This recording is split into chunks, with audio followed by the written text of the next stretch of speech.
गर्दी जमली नाही. गर्दीमध्ये पश्चिम बंगाल किंवा मध्य प्रदेशची माणसं होती. माणसं मध्ये सोडून जात होती. फडणवीस यांच्या भाषणाच्या वेळेला अनेक माणसं सभेबाहेर पडली होती. खुर्च्या रिकाम्या होत्या. एवढी बेसावत भाजप कशी झाली हे मला कळत नाही. कदाचित हा ओव्हर कॉन्फिडन्स असावा की कोणत्याही परिस्थितीत आपण मुंबईची निवडणूक जिंकणार, हा ओव्हर कॉन्फिडन्स भाजपला आहे. भाजपवाले खाजगीत हे बोलून दाखवतात काही झालं तरी आम्ही जिंकणार. म्हणजे मला कळत नाही हा कॉन्फिडन्स कसा येऊ शकतो. तुम्ही काही कारस्थान केलंय का? तुम्ही निवडणूक चोरण्याचा काही प्लॅन बनवलाय का? हा प्रश्न माझ्या मनात येतो. या ओव्हर कॉन्फिडन्समुळे त्या सभेची जी काळजी घ्यायला पाहिजे, त्या सभेमध्ये जी तयारी करायला पाहिजे ती त्यांनी केली नाही आणि सभा फ्लॉप गेली. फडणवीसांनी आक्रमक भाषण केलं, पण आता फडणवीसांची आक्रमक भाषणं इतकी ऐकली आहेत की या आक्रमक भाषणामुळे राज ठाकरेंचं प्रभावी प्रेझेंटेशन पुसून टाकलं जाईल अशी अपेक्षा तर आपल्याला करता येत नाही ना. राज ठाकरेंचं जे प्रेझेंटेशन होतं ते देशभर पसरलं हे लक्षात घ्या. देशभर, फक्त महाराष्ट्रात नाही, अख्ख्या देशभर ते नकाशे आता पसरलेले आहेत आणि अदानीचं साम्राज्य कसं भारत गिळायला लागलंय ही चर्चा आता देशात चालू झालेली. त्यामुळे एक मास्टर स्ट्रोक ठाकरे बंधूंनी मारला आणि सगळं वातावरण बदलून गेलं. आता जाणकार असं म्हणतात की सभा मोठ्या झाल्या म्हणून निवडणूक जिंकता येत नाही. निवडणूक एक शास्त्र आहे. मतदान व्हावं लागतं, मतांचा टक्का वाढावा लागतो. मतदान कुठच्या भागात होतं हे महत्वाचं आहे. अगदी बरोबर. पण मी तुम्हाला सी वॉटरच्या ताज्या सर्व्हेचे काही आकडे सांगतो जे ठाकरे बंधूंच्या फायद्याचे आहेत. कोणी जागा देत नाहीये यावेळेला. कोणताही सेफॉलॉजिस्ट किती जागा कुणाला मिळणार हे सांगण्याची हिंमत करत नाहीये हे लक्षात घ्या. पण सी वॉटरनी टक्केवारी दिलेली आहे. ठाकरे बंधू एकत्र आले तर मराठी मतं त्यांना मिळतील का? म्हणजे मराठी मतांचा फायदा होईल का? 61% लोक हो म्हणतायत, 14% लोक नाही म्हणतात. 61% लोक. पूर्वी हा आकडा जो होता तो 41-42% होता. 42% होता. बाळासाहेबांचा उत्तराधिकारी कोण? यामध्ये उद्धव ठाकरेंना 41% मतं मिळाली आहेत, शिंदेना 28%, राज ठाकरेंना 10%. आता यामध्ये उद्धव ठाकरेंना सर्वाधिक मतं मिळाली असली तरी शिंदेना 28% मतं मिळाली आहेत हे लक्षात घ्या. ही मतं भाजपवाल्यांची असू शकतात. याचं कारण भाजपच्या मते शिंदेच बाळासाहेबांचे उत्तराधिकारी आहेत ना. म्हणून निशाणी, धनुष्यबाण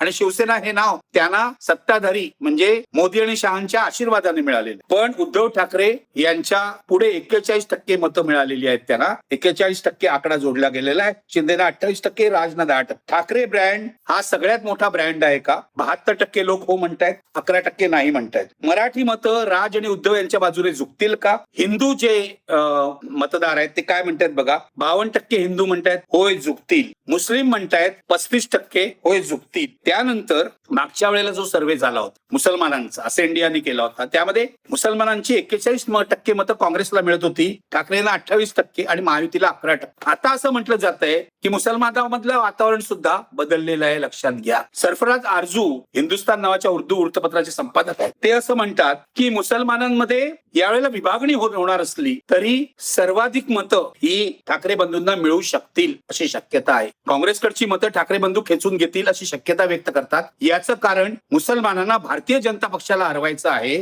काँग्रेसला मतं देऊन काही फायदा होणार नाही हे माहितीये त्यांना. त्यामुळे यावेळेला मुसलमानांची मतं सुद्धा ठाकरे बंधूंच्या बाजूने जाऊ शकतात. आणि राज ठाकरेंनी अलीकडच्या काळात कोणतेही वादग्रस्त विधान केलेलं नाहीये हे लक्षात घ्या. त्यामुळे मुसलमानांच्या मतांचा जो आकडा आहे काँग्रेसकडे आता जास्त दिसतोय 41%, तोही बदलू शकतो. ठाकरे बंधू विजयी होऊ शकतात का? मी तुम्हाला सांगतो. आता 1, 2, 3, 4 मी काही रायडर्स देणार. हे रायडर्स जे आहेत, या अटी जर आहेत या पूर्ण झाल्या तर ठाकरे बंधू जिंकू शकतात. त्यातली पहिली अट आहे की मराठी मतं ठाकरे बंधूंना बहुसंख्य पडतील. हे सर्व सर्वेतून दिसलेलं आहे, सर्व सर्वेतून. पण माझ्या मते किती पडायला पाहिजेत मराठी मतं? एक तर पहिली गोष्ट, मतांच्या आधी मी येतो एका महत्वाच्या मुद्द्याकडे. मुंबईमध्ये 2017ला 55% मतदान झालं होतं. त्या आधीचं जे मतदान आहे 4-5 वेळचं हे त्याच्या खालचं आहे. 50%च्या खाली 48%, 45% असं सुद्धा मतदान आहे. 2017चं मतदान 55% म्हणजे खूप बरं आहे असं जाणकारांचं म्हणणं आहे. यावेळेला जर मराठी विभागामध्ये, मराठी बहुल भागामध्ये 60% मतदान झालं आणि त्यातलं बहुसंख्य मतदान ठाकरे बंधूंना पडलं तर ठाकरे बंधू निश्चितपणे जिंकतील हे लक्षात घ्या.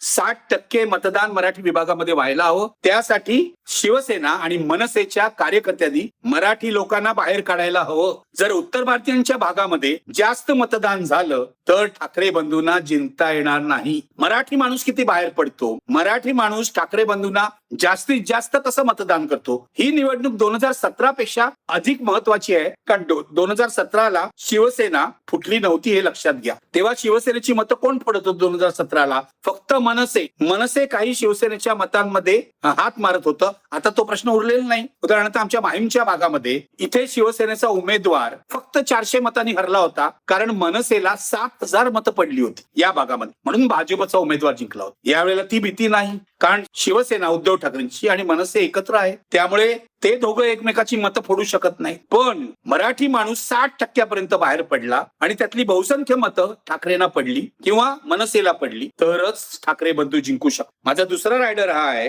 की यामध्ये एकनाथ शिंदेनी कमीत कमी मतं फोडली पाहिजे. मराठी माणसाने हे लक्षात घेतलं पाहिजे की एकनाथ शिंदे, ज्यांना गद्दार म्हटलं जातं, त्यांचा वापर भाजप मराठी समाजामध्ये फूट पाडण्यासाठी करत आहे. आधी शिवसेनेत फूट पाडली, शिवसेनेला कमजोर केलं, आता शिंदेना मुंबईत उभं करून मराठी मतांमध्ये फूट पाडण्याचं काम भाजप करत आहे. शिंदेना त्यांनी नव्या मुंबईत बरोबर घेतलं नाही, हे लक्षात ठेवा. इतर ठिकाणी बरोबर घेतलं नाही, पुण्याला बरोबर घेतलं नाही, नाशिकला बरोबर घेतलं नाही, मुंबईतच घेतलं, कारण मराठी मतांमध्ये फूट पडावी, शिवसेना आणि मनसेची युती कमजोर व्हावी ही भाजपची इच्छा आहे. आता मराठी माणसापुढे हा प्रश्न आहे की तुम्ही शिंदेना मतं देऊन मराठी माणसामध्ये फूट पाडण्याच्या प्रयत्नाला हातभार लावणार का? बहुसंख्य मराठी माणसं म्हणतील नाही, पण शिंदेना काही लोक मतं देतात. मुंबईमध्ये अजूनही उद्धव ठाकरेंचा प्रभाव आहे, हे विधानसभा निवडणुकीत दिसलंय, जिथे त्यांनी 10 जागा जिंकल्या होत्या, पण तरी सुद्धा शिंदेना मतं पडली होती. शिंदेना लोक मतं का देतात? 2 कारणामुळे. एक तर पैसे वाटतात भरपूर, हे उघड झालेलं आहे. दुसरी गोष्ट, शिंदेचे काही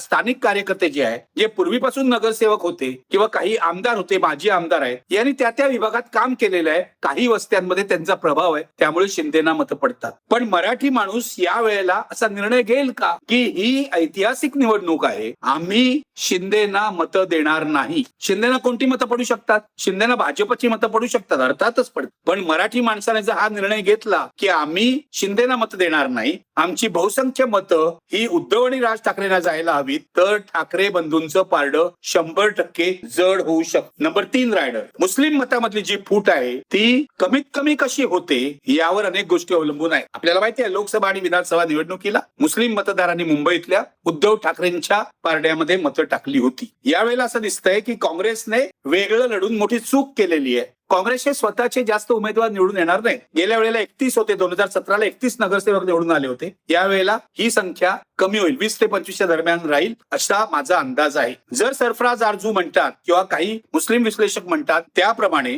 मुसलमानांनी स्ट्रॅटेजिक वोटिंग केलं, म्हणजे भाजपला हरवण्यासाठी वोटिंग केलं, तर ते काँग्रेसला जास्त मतदान करणार नाहीत. ज्या भागात काँग्रेस नगरसेवकांचं काम आहे तिथेच त्यांना मतदान पडेल, पण ते ठाकरे बंधूंना मतदान करतील. त्यामुळे काँग्रेसला जी 41% मतं जातील ती कमी होऊन ठाकरे बंधूंची 28% वाढतील. किती वाढतात यावर अनेक गोष्टी अवलंबून आहेत. पण अशा प्रकारे मराठी माणसाचं आणि मुस्लिम मतदारांचं कॉम्बिनेशन पुन्हा एकदा झालं तर ठाकरे बंधू जिंकण्याचा चान्स वाढू शकतो, जिंकण्याची त्यांची संधी वाढू शकतो. आता उत्तर भारतीयांचं मतदान बहुसंख्य हे भारतीय जनता पक्षाला होणार, यात काही शंका नाही. पण उत्तर भारतीयांमध्ये समाजवादी पक्षाचे काही गट आहेत, काही लालू प्रसाद यादव यांना मानणारे यादव गट आहेत, हे सुद्धा मुंबईमध्ये आहेत. काही भाजप विरोधी गट आहेत, हे मतदान भाजपला करणार नाहीत. ही मंडळी एकतर काँग्रेसला मतदान करतील किंवा समाजवादी पक्षाला करतील किंवा MIM ला करतील, वगैरे वगैरे वगैरे. उत्तर भारतीय मुसलमान जो आहे तोही MIM ला मतदान करू शकतो. पण उत्तर भारतीयांमधलं जे बोगस वोटिंग आहे, लक्षात घ्या मी बोगस वोटिंग बद्दल बोलतोय, कारण असा संशय आहे की उत्तर भारतीय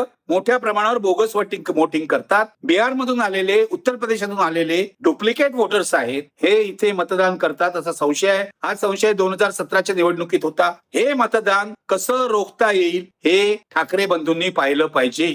कारण तुम्ही बघितलंय बिहारच्या निवडणुकीत सुद्धा हरियाणातल्या लोकांनी जाऊन वोटिंग केलेलं आहे, उत्तर प्रदेशातल्या भाजपवाल्यांनी जाऊन वोटिंग केलेलं आहे. मी काही नवीन सांगत नाही, हे घडलेलं आहे. जे बिहारी लोक आहेत मुंबईमध्ये किंवा उत्तर प्रदेशचे लोक आहेत, यांची मतदानाची कार्ड जी असतात ती आपल्या गावी असतात. आता कृपाशंकर सिंग जौनपूरहून लढतो, जौनपूरला वोटिंग असेल, पण मुंबईत येऊन लोकांना सांगतो की मुंबईचा महापौर उत्तर भारतीय झाला पाहिजे. असे अनेक लोक आहेत की ज्यांचं डुप्लिकेट मतदान असू शकतं, जे अजून सापडलेले नाही आहेत. आदित्य ठाकरे असं म्हणाले की 11 लाख डुप्लिकेट वोटर्स होते, ते कमी करून त्यातले 7 लाख आम्ही कमी केले. निवडणूक आयोग काहीच करत नाही, निवडणूक आयोग हातावर हात धरून बसलेला आहे. हे उत्तर भारतीयांचं बोगस मतदान जे आहे हे कसं कमी करणार? लक्षात घ्या, कालच्या सभेमध्ये सुद्धा महायुतीच्या मध्य प्रदेशातून आलेली माणसं होती, पश्चिम पश्चिम बंगालमधून आलेली माणसं होती, यांना माहिती नव्हतं सभा कसली होती, पण आमच्या मालकांनी आम्हाला इथे पाठवलं. म्हणजे अशा प्रकारे जे शेठ लोक आहेत भाजपमध्ये ते आपल्या नोकरांचा वापर सुद्धा करतात. हा वोटिंगला सुद्धा केला जाईल. पश्चिम उपनगरामध्ये, पूर्व उपनगरामध्ये, उत्तर भारतीयांच्या वस्त्यांमध्ये हे केलं जाईल याची मला खात्री आहे. हे कसं रोखणार हा खरा महत्वाचा प्रश्न आहे. आणखी एक पुढचा रायडर आहे, जे बीएलए असतात. मी बीएलओ बद्दल बोलत नाही. बीएलओ म्हणजे कोण? Block level officer. हे सरकारी नोकर असतात, गव्हर्नमेंट सर्वंट असतात. बीएलए असतात. बीएलए म्हणजे ब्लॉक लेवल एजंट. हे प्रत्येक पक्षाचे लोक असतात. म्हणजे एक भाजपचा एजंट, एक काँग्रेसचा एजंट, एक शिवसेनेचा एजंट, एक मनसेचा एजंट, असे सर्व पक्षांचा एक एक एजंट त्या वोटिंग बूथ मध्ये असतो. हे बीएलए जे आहेत, विशेषतः शिवसेनेचे आणि मनसेचे किती अलर्ट आहेत यावर बऱ्याच गोष्टी अवलंबून राहतात. याने अलर्टनेस कुठे दाखवला पाहिजे? मतदार याद्या तपासण्यामध्ये. डुप्लिकेट वोटर आला की त्याला थांबवण्यामध्ये. राज ठाकरेंनी सांगितलंय डुप्लिकेट वोटर आला की त्याला चोपून काढा. असं काही करू नका, तो गुन्हा होईल वोटिंग बूथ मध्ये एखाद्याला चोपणं. पण डुप्लिकेट वोटर आला तर त्याला थांबवण्याचं काम नियमाप्रमाणे, कायद्याप्रमाणे हे बीएलएस करू शकतात. हे बूथ ऑफिसरच्या लक्षात आणून देऊ शकतात, हा डुप्लिकेट वोटर आहे, याने अमुक ठिकाणी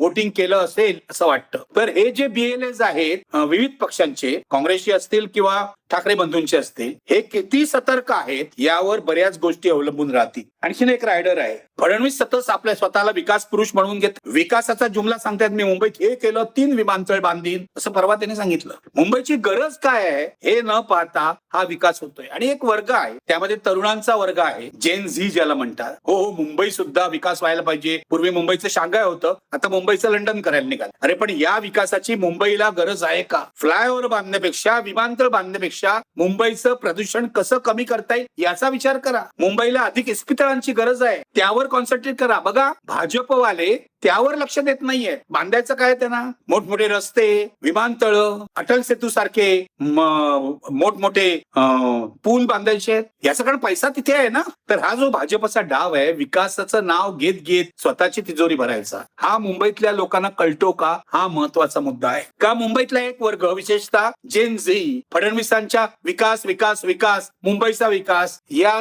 दाव्याला भुलते आहे? हा खरा प्रश्न आहे. या जेन झीची मतं कुठे जाणार आहे यावर सुद्धा अनेक गोष्टी अवलंबून राहतात. खरं तर आदित्य ठाकरे यांनी महापालिकेत काय काम झालं आणि महापालिका मुंबईसाठी काय करते याचं प्रेझेंटेशन अतिशय सुरेख केलं होतं. फडणवीस सारखे ते किंचाळले नाही, पण त्यांनी अतिशय पद्धतशीरपणे हे मांडलं होतं. हे या जेन झीनी बघितलंय की नाही मला माहित नाही, पण हे जे विकासाचं गाजर आहे ते किती मतदारांना भुलवतंय यावरही ठाकरे बंधू विजयी होणार की भाजप विजयी होणार या गोष्टी अवलंबून राहतील. आणखी एक मुद्दा, भाजपने इतर शहरात काय केलं हा प्रश्न मतदारांनी हा लक्षात ठेवला पाहिजे. मला कळत नाहीये की ठाकरे बंधूंनी हा मांडला नाही आणि काँग्रेसनेही हा मांडला नाही. कारण गेली 2017 ते 22 किंवा 2015 ते 20 या काळामध्ये महाराष्ट्रातल्या अनेक शहरांमध्ये भाजप सत्तेवर होतं. महानगरपालिकांमध्ये उदाहरणार्थ तुम्हाला सांगतो, पुणे, नागपूर, पिंपरी चिंचवड,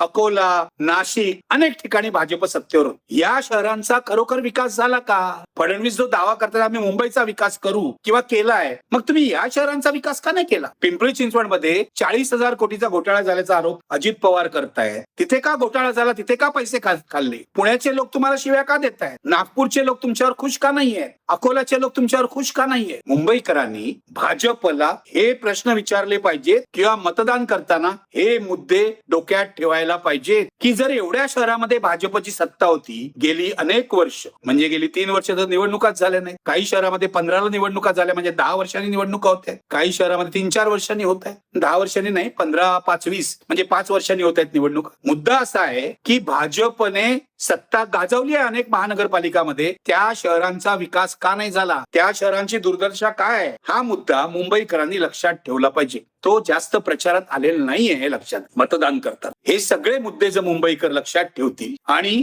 भाजपला निवडणूक चोरण्यापासून रोखतील, पैशाचं वाटप करण्यापासून भाजपला रोखतील किंवा शिंदे यांच्या सेनेला रोखतील. कारण पकडले गेलेले 2 पक्षाचे लोक आहेत. मी माझ्या मनाचं सांगत नाहीये. गेल्या 2 दिवसात पकडलेले भाजपचे तरी लोक आहेत किंवा शिंदेच्या शिवसेनेचे तरी लोक. मुंबईत पैशाचं वाटप 100% होणार, ते चालू झालेलं आहे वेगवेगळ्या मार्गाने. यांना रोखण्याचा काय उपाय विरोधी पक्ष पक्षांकडे आहे, ठाकरेंकडे आहे, यावरही अनेक गोष्टी अवलंबून राहतील. जशी विधानसभेची निवडणूक भारतीय जनता पक्ष किंवा महायुतीने चोरली, 100% चोरली, याविषयी काही शंका नाही. 40 लाख मतदार वाढवून 5 महिन्यामध्ये किंवा शेवटच्या तासामध्ये 76 लाख मतदारांनी मतदान करून ती निवडणूक चोरली. तशीच या वेळची महानगरपालिकेची निवडणूक भाजपने चोरली तर काहीही होऊ शकतं. काही होऊ शकतं म्हणजे भाजप पुन्हा नंबर 1चा पक्ष होऊ शकतो. जसं नगरपालिकेमध्ये झाला, तिथे वेगळ्या चोऱ्या झाल्या, त्या वेगळ्या चोऱ्या केल्या, तशा चोऱ्या महानगरपालिकेमध्ये करून हे नंबर 1 बनू शकतात. म्हणून माझा सगळ्यात महत्वाचा रायडर आहे